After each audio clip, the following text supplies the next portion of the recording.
Hello hello. आज date है 19 जनवरी 2026 और टाइम हो रहा है 11:50। छत पे आया हुआ था मैं ये बुक लेके पढ़ने। तो मैंने इतने दिनों से कोई वीडियो नहीं डाली है। ज़्यादा नहीं बोलूँगा इस बारे में, बस इतना कह सकता हूँ कि मेरी लापरवाही थोड़ी थोड़ी फिर से शुरू हो गई है। दूसरा, लाइट की दिक्कत हो रही है बहुत ज़्यादा। दिन में उतनी लाइट आ नहीं रही है, रात में आती है जब एकदम सोने का टाइम हो जाता है, मुझे नशा होने लगता है नींद का तब, और रहती है सुबह तक। तो या तो मैं दिन में सो लिया करूँ और रात में पढ़ा करूँ, या तो ये कर सकता हूँ मैं, या फिर लाइट भी आए थोड़ी दिन में सही से। तो मुझे लग रहा है कि आज सही आएगी, क्योंकि आज सुबह थी अच्छी खासी और कटी है अभी। अभी नहीं, मतलब हो गया टाइम कटे हुए, लेकिन आज शायद आएगी। सुनने में तो आ रहा है, देखो क्या होता है। लेकिन कम्प्लीटली वेस्ट नहीं किया मैंने टाइम। जितना हो सकता था लैपटॉप चार्ज कर करके या फ़ोन चार्ज कर करके उतना मैंने पढ़ाई करी, या रात में पढ़ लेता था थोड़ा बहुत। तो मैंने क्या क्या किया इस टाइम पे, देखो एसक्यूएल डेटा एनालिसिस मेरा हो गया था। प्रोजेक्ट बनाना था मुझे डेटा एनालिसिस का।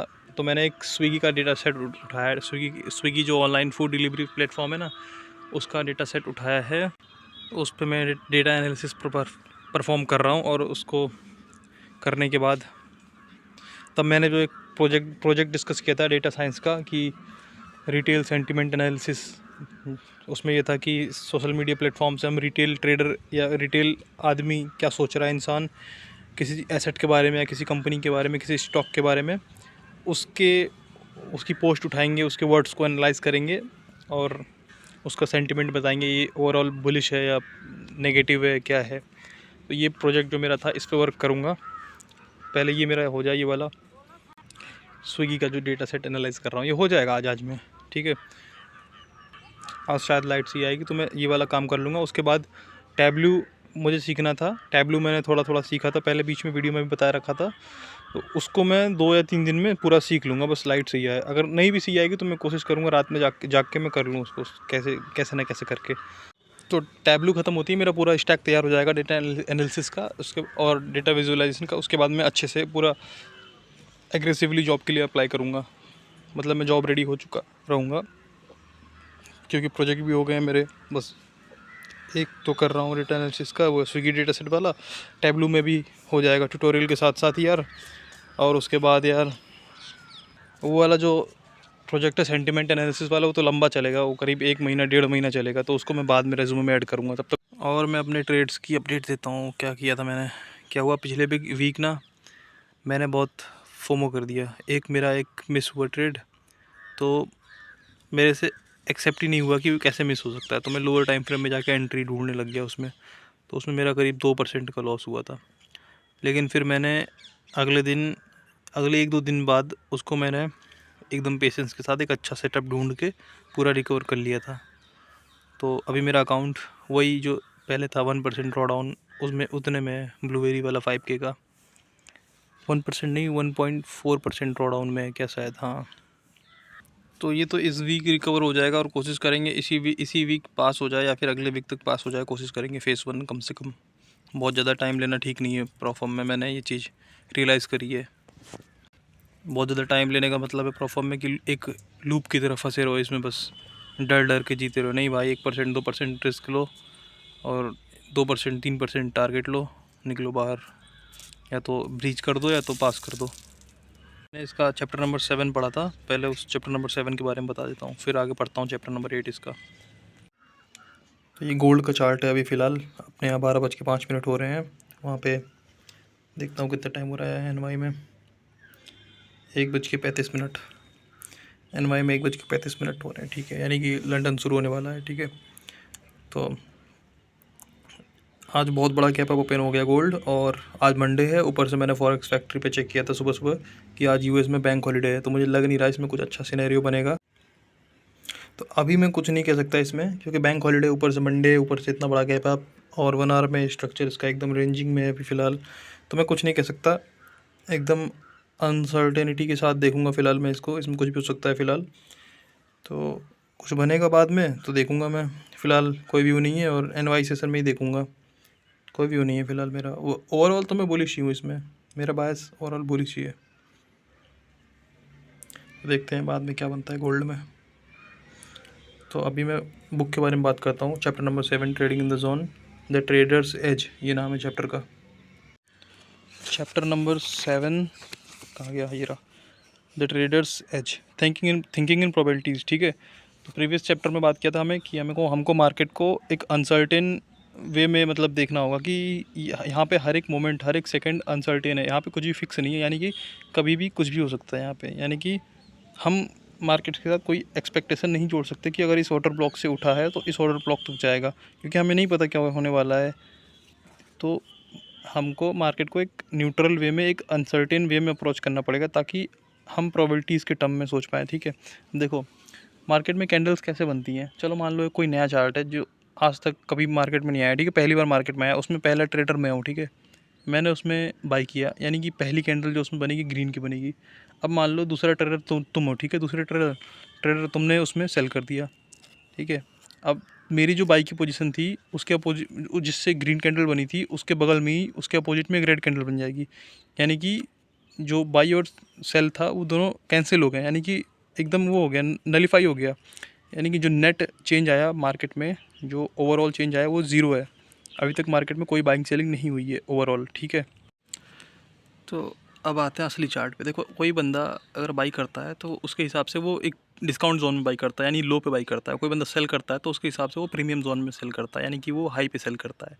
एक कहावत है जो अपने ट्रेडिंग में बहुत फेमस है कि buy at low sell at high, यानी कि हर बंदा जो बाई या सेल कर रहा होता है वो अपने इस पॉइंट ऑफ व्यू को ट्रेड कर रहा होता है कि अभी मार्केट हाई पे है या लो पे है।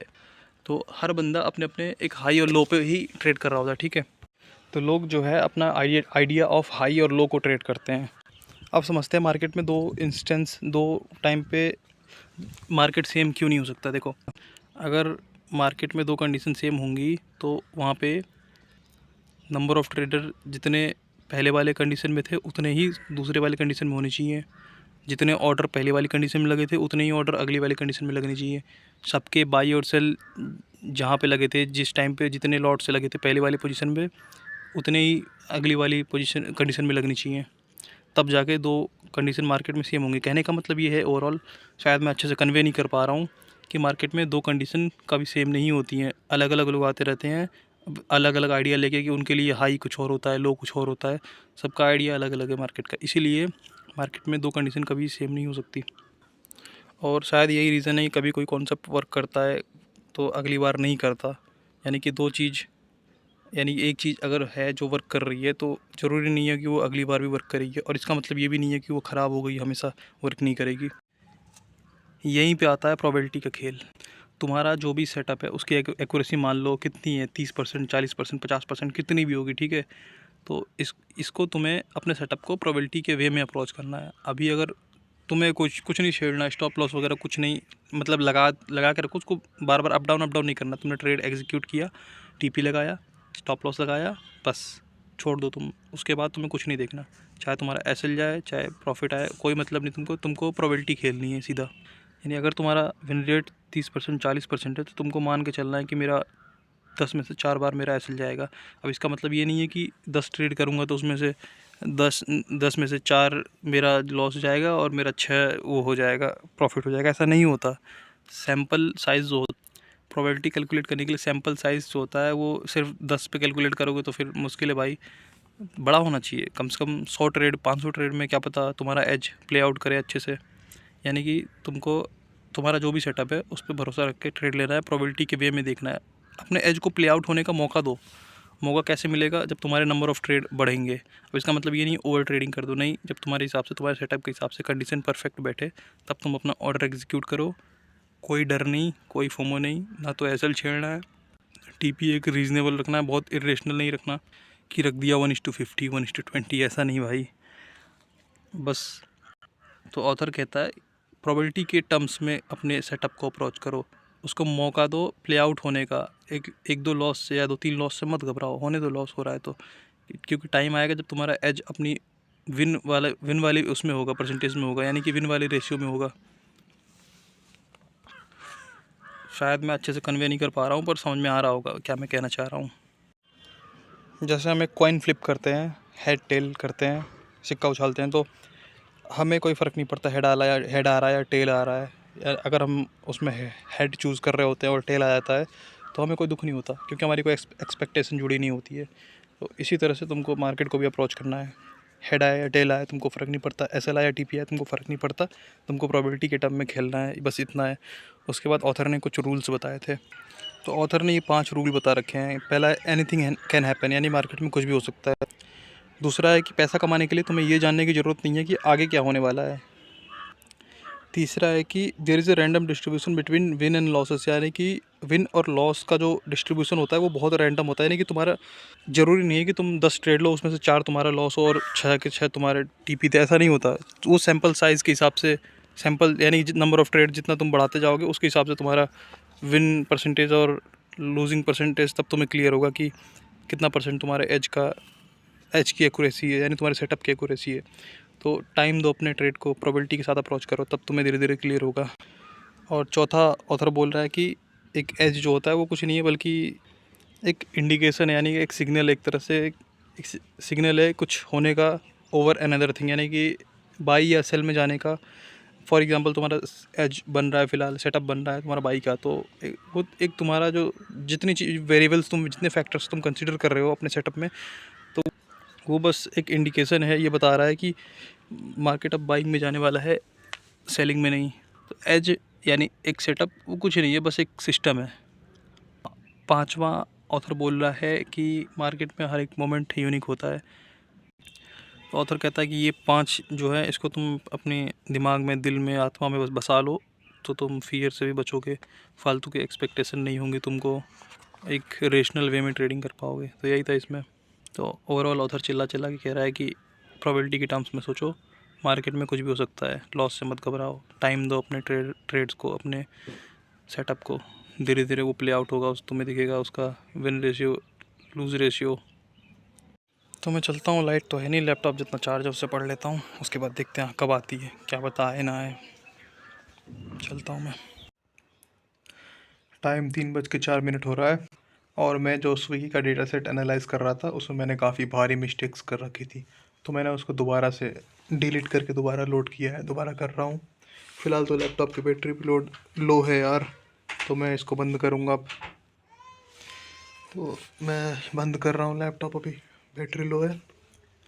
और आज यूएस बैंक हॉलीडे है तो गोल्ड पूरा साइडवेज हो रखा है, तो मैं फ़िलहाल कुछ नहीं सोचूंगा इसमें। एनवाई सेशन में देखूंगा, कुछ मिलेगा तो ठीक है, नहीं तो छोड़ दूंगा। आज मैं इसको कल देखेंगे डायरेक्ट। टाइम हो रहा है 7:55 करीब, और मैं कब से ये स्क्रीन खोल के ऐसे बैठा हूँ। करीब 6 बजे लाइट आई थी और 2 घंटे चले गए, पता नहीं मेरा कुछ करने का मन ही नहीं कर रहा है, ऐसे स्क्रीन देख रहा हूँ। फिर चार्ट पे स्विच कर लेता हूँ, फिर स्क्रीन लगा देता हूँ ये वाला जो मेरा प्रोजेक्ट जो कर रहा हूँ एक उसका, ये वही है स्विगी का डेटा सेट जो एनालाइज कर रहा था मैं। तो करता हूँ यार, खुद को फोर्स करता हूँ, पता नहीं क्यों मन नहीं कर रहा है, पता नहीं क्या हो गया।